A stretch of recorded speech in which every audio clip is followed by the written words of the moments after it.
அண்ணாமலையினுடைய பேச்சில் வந்து பெரும்பாலும் பொய் தான் இருக்கும். நான் கவனித்தவரை அவருடைய பொதுக்கூட்டத்தில் பேசுவதும் சரி, ப்ரெஸ் மீட்டில் பேசுகிறதும் சரி, நீங்கள் அவர் பேசுகிறத பாருங்கள், கண்ணை பார்த்தே அவர் பேச மாட்டார். தனுஷே இருக்கார் அப்படின்னா அவர் ஒரு சினிமா நடிகர். ஆனால் அவருக்கு ஒரு பெரிய ஃபேன் ஃபாலோவிங்லாம் கிடையாது. இப்போ விஜயோடு ஒப்பிடும்போது அதில் வந்து ஒரு பர்சன் கூட இவர் கிடையாது. இதுபோல் எத்தனையோ தோல்விகளை பார்த்த கட்சி தான். ஆனாலும் ஒரு ஃபீனிக்ஸ் பறவை மாதிரி எழுந்து மீண்டும் அவங்க ஆட்சியில் உட்கார்ந்ததெல்லாம் நம்ம பார்த்துருக்கோம். எதிர்காலத்தில் சீமான் எத்தனை படத்தில் நடித்தாலும் அத்தனை படங்களுக்கும் இதுதான் நிலைமை. கிட்டத்தட்ட அந்த படங்கள் எல்லாத்துக்குமே கல்லறை தயாராக இருக்குது அப்படின்னு நீங்கள் புரிஞ்சுக்கலாம். நான் என்ன கேட்குறேன், தாவேக அமைச்சர்கள் ஊழல் பண்ணுறாங்க அல்லது லஞ்சம் வாங்குறாங்க, அதுக்கான ஆதாரம் உங்ககிட்ட இருக்குது அப்படின்னா அதை உடனடியாக நீங்கள் ரிலீஸ் பண்ண வேண்டியது தானே. உதயநிதியை கைது பண்ணி தஞ்சாவூர் கூட்டிகிட்டு போகிறதுக்குள்ளே போகிற இடமெல்லாமே திமுக தொண்டர்கள் குவிஞ்சிட்டாங்க. அந்த வாகனத்தை அடுத்த கட்டத்துக்கு நகர்த்த முடியல. ஸோ அந்த மாதிரி நயினார் நாகேந்திரனை கைது பண்ணிட்டு போனீங்கன்னா ஒவ்வொரு ஊருக்கும் 5 பேர் கூட நிற்க மாட்டாங்க. அண்ணாமலை வந்து தாவேகாவினரையும் திமுக காரங்க மாதிரி நினச்சிட்டாரு. திமுகவினரை பயமுறுத்தினார்ல, டிஎம்கே ஃபைல்ஸ்ன்னு போட்டு சும்மா ஒன்றும் இல்லாத 108 பேரை வச்சுக்கிட்டு தலைக்கு மேலே வந்து கத்தி தொங்குற ஒரு ஆட்சியை நடத்துறதுக்கு பதிலாக நேராக மக்கள்கிட்ட போய் நின்னீங்க அப்படின்னா அடுத்த தேர்தலில் 200 சீட்டில் நீங்கள் ஜெயிக்கலாம். சீமான் ஒரு படத்தில் நடிக்கிறார் அப்படின்னா அந்த படம் ரிலீஸ் ஆகிறதுக்கு முன்னே நீங்கள் அதனுடைய ரிசல்ட்டை புரிஞ்சுக்கலாம். என்ன காரணம் அப்படின்னா விஜய் ரசிகர்கள் அந்த படத்தை குழி தோண்டி புதைச்சிருவாங்க. இதுதான் சேயன் படத்துக்கு நடக்க போகுது.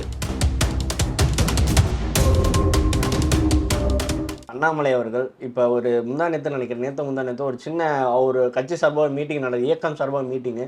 அந்த மீட்டிங்கில் சொல்கிறாரு, தாவேகாவோட அமைச்சர்கள் சில பேர் தப்பு பண்ண ஆரம்பிச்சிட்டாங்க, ஊழல் பண்ண ஆரம்பிச்சிட்டாங்க, எனக்கு ஆடியோ ஆதாரங்கள்லாம் என்கிட்ட இருக்குது, 1 இயர் நான் உங்களுக்கு கொடுக்குறேன், அந்த 1 இயர்க்குள்ளே அந்த நீங்கள் சரி பண்ணலைன்னா ஒரு மிகப்பெரிய பிரச்சனையை நான் பண்ணிடுவேன் அப்படின்ற மாதிரி சொல்கிறாரு. இது எப்படி பார்க்குறீங்க? அதாவது அண்ணாமலையினுடைய பேச்சில் வந்து பெரும்பாலும் பொய் தான் இருக்கும். நான் கவனித்தவரை அவருடைய பொதுக்கூட்டத்தில் பேசுவதும் சரி, ப்ரெஸ் மீட்டில் பேசுகிறதும் சரி, நீங்கள் அவர் பேசுகிறத பாருங்கள், கண்ணை பார்த்தே அவர் பேச மாட்டார்.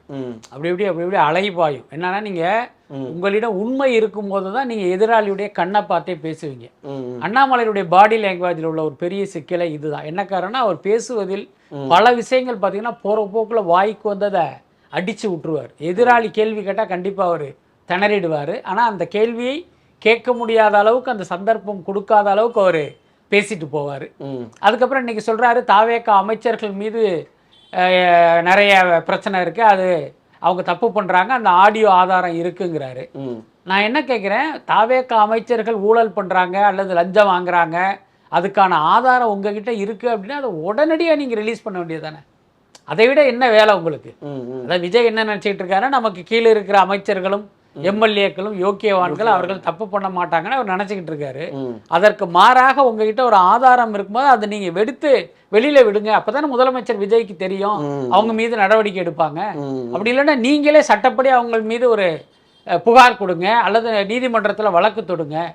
ஆனால் என்ன சிக்கல் அப்படின்னா, அண்ணாமலை வந்து தாவேகாவினரையும் திமுக காரங்க மாதிரி நினச்சிட்டாரு. திமுகவினரை பயமுறுத்தினார்ல, டிஎம்கே ஃபைல்ஸ்ன்னு போட்டு சும்மா ஒன்றும் இல்லாத ஒரு இதை போட்டார்ல. ஸோ அந்த மாதிரி தாவேகாவினரை மிரட்டலான்ட்டு இந்த மாதிரி சொல்கிறாருன்னு நான் நினைக்கிறேன். எனக்கு தெரிஞ்சு சீமான் மாதிரியே இவரும் ஒரு பொய் முட்டை தான். அதனால் ரொம்ப இதாக நம்ம எடுத்துக்க வேண்டிய அவசியம் இல்லை. Okay sir. ஆனால் அவர் சொன்னக்கூடிய கருத்துக்கள் உண்மை கூட உங்களுக்கு தோணுதா? அமைச்சர்கள் தப்பு பண்ண ஆரம்பிச்சிட்டாங்கன்னு உங்களுக்கு தோணுது? ஒரு விஷயம் புரிஞ்சுங்க, தாவேக அமைச்சர்கள் ஒன்றும் உத்தம புத்திரன்லாம் கிடையாது. அவர்கள் தப்பு செய்திருப்பதற்கும் வாய்ப்பு இருக்கு. என்ன நான் என்ன கேட்குறேன்னா, அதற்கான ஆதாரம் உங்களிடம் இருக்கும்போது அதை நீங்கள் வெளியிடுறது தானே சரியான செயலாக இருக்க முடியும். 1 இயர் நான் நேரம் தரேன் அப்படின்றாரு. அப்போ 1 இயருக்குள்ள அவங்க இன்னும் நிறைய தப்பு பண்ணிட்டாங்கன்னா என்ன பண்ணுவார் இவரு? இப்போ நான் கேட்குறேன், ஒரு அமைச்சர் வந்து இப்போ 1 கோடி ரூபா ஊழல் பண்ணிட்டாரு, அதுக்கான ஆடியோ ஆதாரத்தை நீங்க வச்சிருக்கீங்க, நான் 1 இயர் கழிச்சு தான் நான் வெளியிடுவேன் அப்படின்னு நீங்க சொல்றீங்கல்ல, இந்த 1 இயர்ல வந்து அவர் ஒரு 100 கோடி ஊழல் பண்ணிட்டா என்ன பண்ணுவீங்க? அதனால இன்னொரு விஷயம், உங்ககிட்ட ஆதாரம் இருக்குன்னா நீங்க யாருக்கும் பயப்பட வேண்டிய அவசியமே இல்லையே, அதை வெளிப்படையா சொல்லிட்டு போயிடலாமே. அதனால நான் வந்து தனிப்பட்ட முறையில் அண்ணாமலையினுடைய பேச்சை வந்து நம்பல. ஏன்னா அவர் கடந்த காலங்களில் எத்தனையோ பொய் சொல்லியிருக்காரு, அதில் ஒரு பொய்யாகத்தான் நான் இதை பார்க்குறேன். ஸோ அதே மாதிரி இன்னைக்கு இந்தியா டுடேவோட ஓப்பனிங்கில் அவர் பேசியிருக்காரு, சின்ன இதில் பேசியிருக்காரு, அனலைஸில் பேசியிருக்காரு. தாவேக அரசு இப்போ ரொம்ப சிக்கலான நேரத்தில் இருக்காங்க, விஜய் அவர்களும் சிக்கலான சூழ்நிலையில் முதல்வராக வந்திருக்காரு, இப்போ இருக்கிற ஃபினான்ஷியல் கண்டிஷனில் முதல்வராக இருக்கிறதே ரொம்ப சிக்கலான விஷயம் தான். அந்த வகையில் விஜய் அவர்களை நான் சப்போர்ட் பண்ணுறேன் அப்படின்ற மாதிரி அவர் ஓப்பனாகவே சொல்லியிருக்காரு.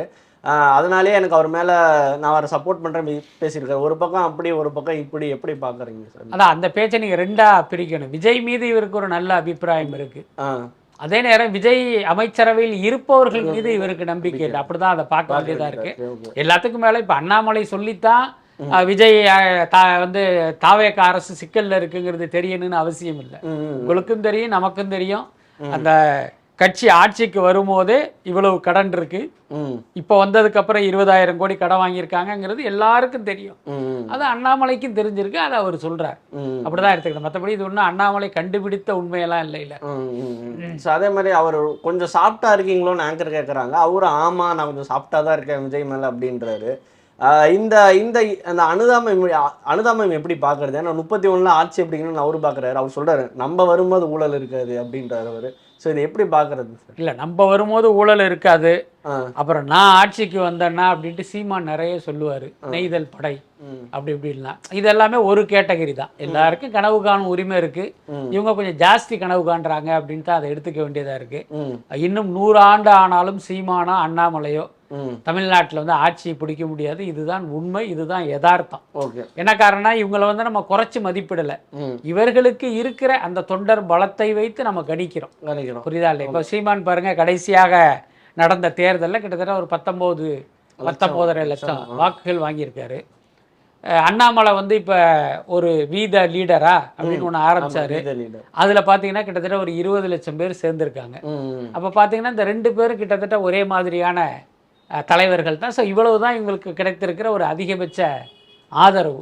அதனால் இப்போ இவர்கள் ஆட்சிக்கு வருவதுங்கிறதெல்லாம் சாத்தியமே இல்லை. என்ன காரணம் பாருங்க, இன்னைக்கு 19.5 லட்சம் வாக்கு வாங்கியிருக்கிற சீமான் கடந்த தேர்தலில் 36 லட்சம் வாக்கு வாங்கினாரு. அப்போவும் அவருக்கு டெபாசிட் தான் போச்சு. என்ன 19.5 லட்சம் வாக்குகள் வாங்கும் போது அவர் டெபாசிட்டை இழந்த ஒரு கட்சியாக தான் இருக்காரு. அப்போ 20 லட்சம் ஆதரவாளர்களை வச்சிருக்கிற அண்ணாமலைக்கும் அதுதானே கதி.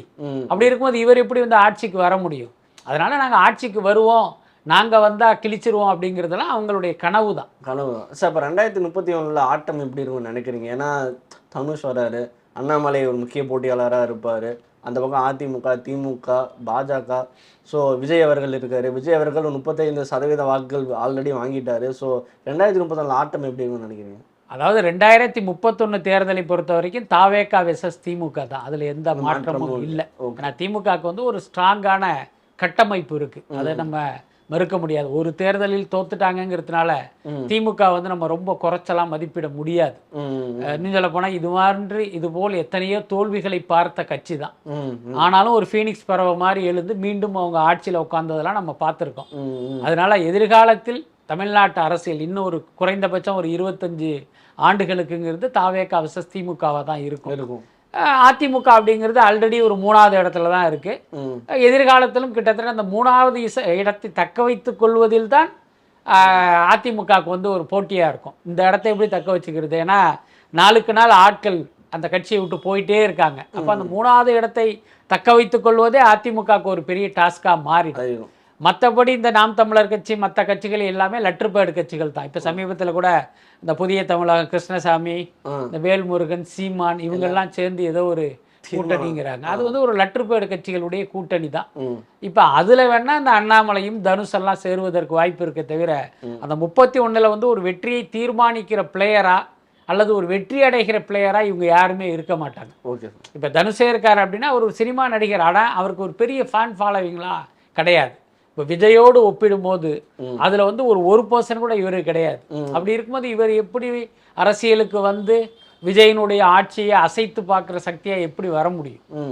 அதுக்கெல்லாம் வாய்ப்பே கிடையாது. சார் சப்போஸ் சூர்யா அவர்கள் வந்தால் என்ன ஆகும்னு நினைக்கிறீங்க? இன்னும் அவருமே வரத்துக்கான வாய்ப்புகள் இருக்குன்னு சொல்கிறாங்க. ஒன்று தெரிஞ்சுங்க, எம்ஜிஆர், ரஜினி, விஜய் அவ்வளவுதான் இப்போதைக்கு அந்த இது முடிஞ்சு போச்சு. அதுக்கப்புறம் பார்த்தீங்கன்னா சினிமாவில் எத்தனையோ நடிகர்கள் இருக்காங்க. அதில் தனுஷும் ஒருத்தர், சூர்யாவும் ஒருத்தர், சிவகார்த்திகேயன் ஒருத்தருங்கிற அந்த அளவுகோலில் தான் அவங்கெல்லாம் இருப்பாங்க.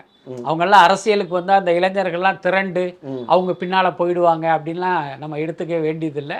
விஜய்க்கு கிடைத்த வெற்றியை வைத்து எல்லா நடிகர்களுக்கும் அரசியலில் இந்த மாதிரி வெற்றி கிடைக்கும் அப்படின்னு நம்ம சொல்ல முடியாது. அது வந்து அது விஜய்க்கு மட்டுமே சாத்தியமான ஒன்று தான். ஓகே சார், அடுத்தபடியாக தமிழகத்தோட பாஜக தலைவர் அவர்கள் முதல்வர் கொடுத்த ஒரு அவதூறு பேச்சு பேசியிருக்காரு.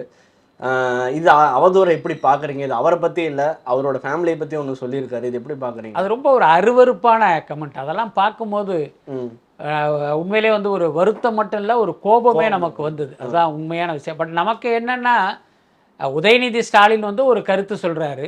அவரை வந்து நீங்கள் கைது பண்ணுகிற அளவுக்கு தமிழ்நாடு அரசு வந்து ஒரு நடவடிக்கையை தீவிரப்படுத்தியது. திமுகவோடு ஒப்பிடும்போது தமிழ்நாட்டில் பாஜகங்கிறது ஒரு லற்றுப்பேடு கட்சி, மக்கள் ஆதரவு இல்லாத ஒரு கட்சி. அந்த கட்சியினுடைய மாநில தலைவர் உதயநிதியை விட மோசமான ஒரு வார்த்தையை பயன்படுத்தியிருக்காரு. அப்ப ஏன் இவர் மீது எந்த நடவடிக்கையும் எடுக்கல? அப்ப ஏற்கனவே உங்களை என்ன சொல்லிட்டு இருக்காங்க, நீங்க பாஜகவுடைய பி டீம், இவர் பாஜகன்னு சொல்ல மாட்டாரு, மோடின்னு சொல்ல மாட்டாரு, அவங்களுக்கு பயப்படுறாருங்கிற மாதிரி பேசிக்கிட்டு இருக்காங்க. அப்படி இருக்கும்போது இவர் மீது எந்த நடவடிக்கையும் எடுக்காமல் நீங்கள் மௌனம் காப்பது அந்த விமர்சனத்தை எல்லாம் உண்மையாக்குற மாதிரி இருக்கா இல்லையா? அதனால எனக்கு தெரிந்து இந்த விவகாரத்தில் நயினார் நாகேந்திரனை உடனடியாக கைது பண்ணியிருக்கணும். அதாவது இன்னொன்று பார்த்தீங்கன்னா, நீதித்துறையில் வந்து அவங்களுக்கு ஒரு பெரிய செல்வாக்கு இருக்கிறத நம்ம பார்க்க முடியுது பல வழக்குகளில்.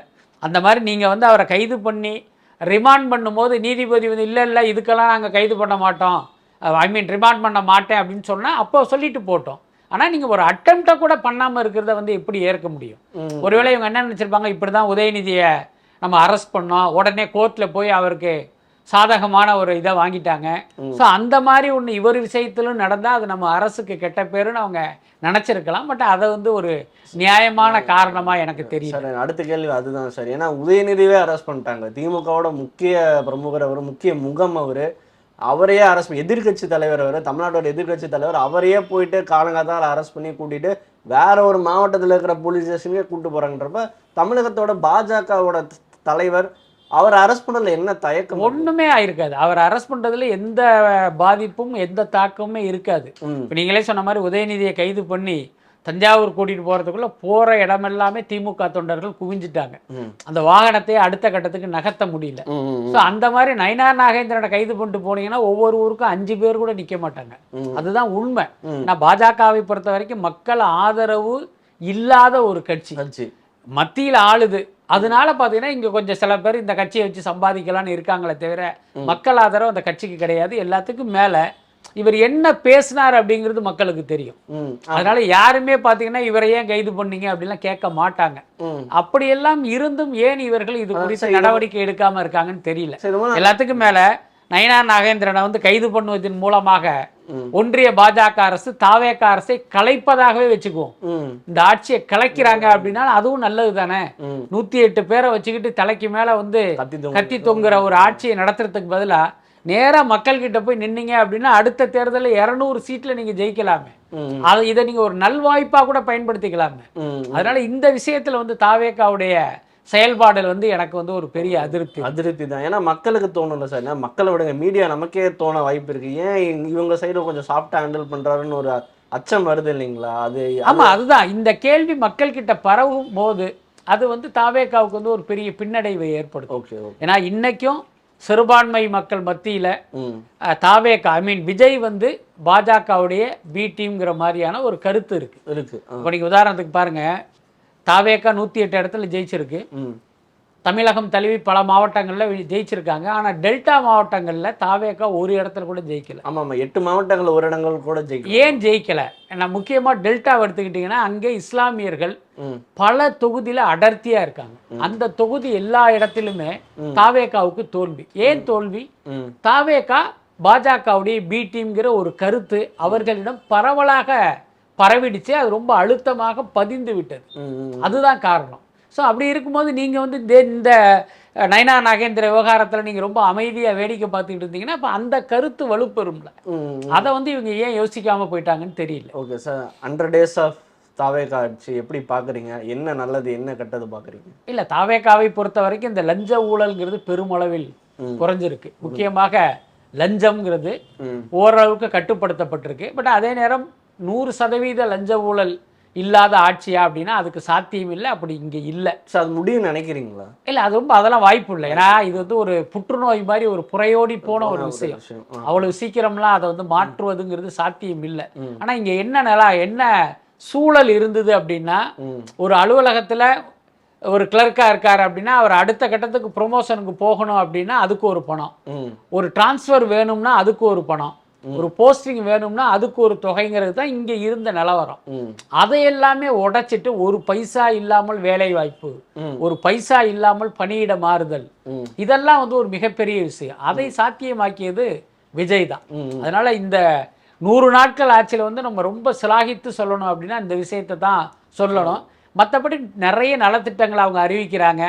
அது வந்து கடந்த காலங்களில் நம்ம பார்த்தது தான். வேறொரு பெயரில் இந்த அந்த திட்டங்கள்லாம் தொடருது, அவ்வளவுதான். அதுக்கப்புறம் பார்த்தீங்கன்னா ஒரு குறையாக சொல்லணும் அப்படின்னா அது மின்வெட்டு. அந்த மின்வெட்டு வந்து இன்னும் நீடிக்குது. அதற்கான காரணத்தை இவங்க கண்டறிந்தாங்களா என்னங்கிறது தெரியல. அதையும் சரி பண்ணிட்டாங்க அப்படின்னா பாமர மக்களுடைய ஆதரவுங்கிறது இன்னும் பெரிய அளவில் இருக்கும். சீமான் அவர்கள் பொதுவாக சீமான் அவர்களும் சரி நாம் தமிழ் கட்சியிலும் சரி என்ன சொல்லுவாங்கன்னா 2026க்கு அப்புறம் விஜய் அவர்கள் சினிமாவுக்கு போயிடுவாருன்னு சொல்லுவாங்க. பட் ஆனால் இப்போ அவரு தான் சினிமாவுக்கு வந்ததாக பார்க்குறாங்க. ஒன்றும் இல்லை, சாந்தனு கூட ஒரு படம் பண்ண போகிறாரு.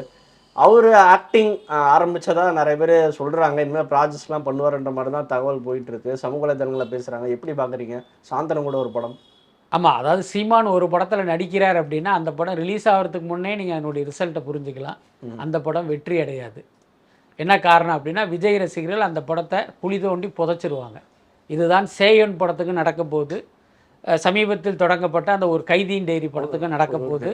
எதிர்காலத்தில் சீமான் எத்தனை படத்தில் நடித்தாலும் அத்தனை படங்களுக்கும் இதுதான் நிலைமை. கிட்டத்தட்ட அந்த படங்கள் எல்லாத்துக்குமே கல்லறை தயாராக இருக்குது அப்படின்னு நீங்கள் புரிஞ்சுக்கலாம். அதுக்கப்புறம் இந்த தேர்தல் முடிவுக்கு பிறகு சீமான் வந்து பல சினிமாக்காரர்களோட ஒரு நெருக்கத்தை ஏற்படுத்திக்கிட்டு இருக்காரு. ஆரம்பத்தில் அவர் சினிமாவில் இருந்தவர் தான், உதவி இயக்குனராக இருந்தார், சில படங்கள் இயக்குனார், சில படங்கள் நடித்தார். ஆனால் அரசியலில் வந்து அவருக்கு வந்து ஒரு இடம் கிடைத்த பிறகு பார்த்திங்கன்னா சினிமா தொடர்புகளை பெரும்பாலும் அப்படி தவிர்த்துட்டு அவர் அரசியல் ரீதியாக இயங்கிட்டு இருந்தார். அதே நேரம் சிலரோட வெற்றிமாறன் போன்ற சிலரோடையெல்லாம் தொடர்பில் தான் இருந்தார், அதில் மாற்றம் இல்லை. ஆனால் இப்போது சமீப காலமாக பார்த்திங்கன்னா இவரே வந்து வாலண்டரியாக பல தயாரிப்பாளரோட பேசுகிறாரு, இயக்குநர்களோட பேசுகிறாரு, தன்னுடைய அந்த நடிப்பு ஆசையை வந்து எப்படி வெளிப்படுத்துகிறாரு. அதன் காரணமாக தான் இன்றைக்கி அவருக்கு நடிக்கிற வாய்ப்புகள் கிடச்சிக்கிட்டு இருக்கு. ஸோ இப்போ இதன் மூலமாக பார்த்திங்கன்னா நான் ஏற்கனவே சொன்ன மாதிரி அந்த படங்கள் வெற்றி அடைவதற்கான வாய்ப்பு வந்து காலி ஆகிட்டு இருக்கு. என்ன காரணம்னா இப்போ சீமான் நடிக்கிறார் அப்படின்னாலே அந்த படம் ரிலீஸ் ஆகும்போது விஜய் ரசிகர்கள் வந்து எதிராக நெகட்டிவான விஷயத்தான் அதை பண்ணுவாங்க. இதுக்கு இடையில பார்த்தீங்கன்னா சீமான் இவ்வளவு நாள் பேசி வந்தது என்ன அப்படின்னா ஒரு தலைவனை திரையில் தேடாதீங்க, தரையில் தேடுங்க. அப்புறம் விஜய் குறித்து பேசும்போது அவர் ஒரு சினிமா நடிகனா எவ்வளவு அருவருப்பாக எவ்வளோ இழிவாக பேச முடியுமோ அப்படி தான் பேசுவார், பேசிக்கிட்டு இருக்காரு. ஆனால் இன்னைக்கு தானே வந்து அப்படி ஒரு நபராக அவர் மாறுறாரு. இப்போ இதன் மூலமாகவே தெரிஞ்சுக்கலாம் சீமான் எவ்வளோ ஒரு போலியான நபர் அப்படிங்கிறத இதன் மூலமாகவே நம்ம தெரிஞ்சுக்கலாம். பட் இந்த ஊர் பக்கம் சொல்லுவாங்க உயர உயர பறந்தாலும் ஊர்க்குருவி பருந்தாகாது அப்படின்ட்டு.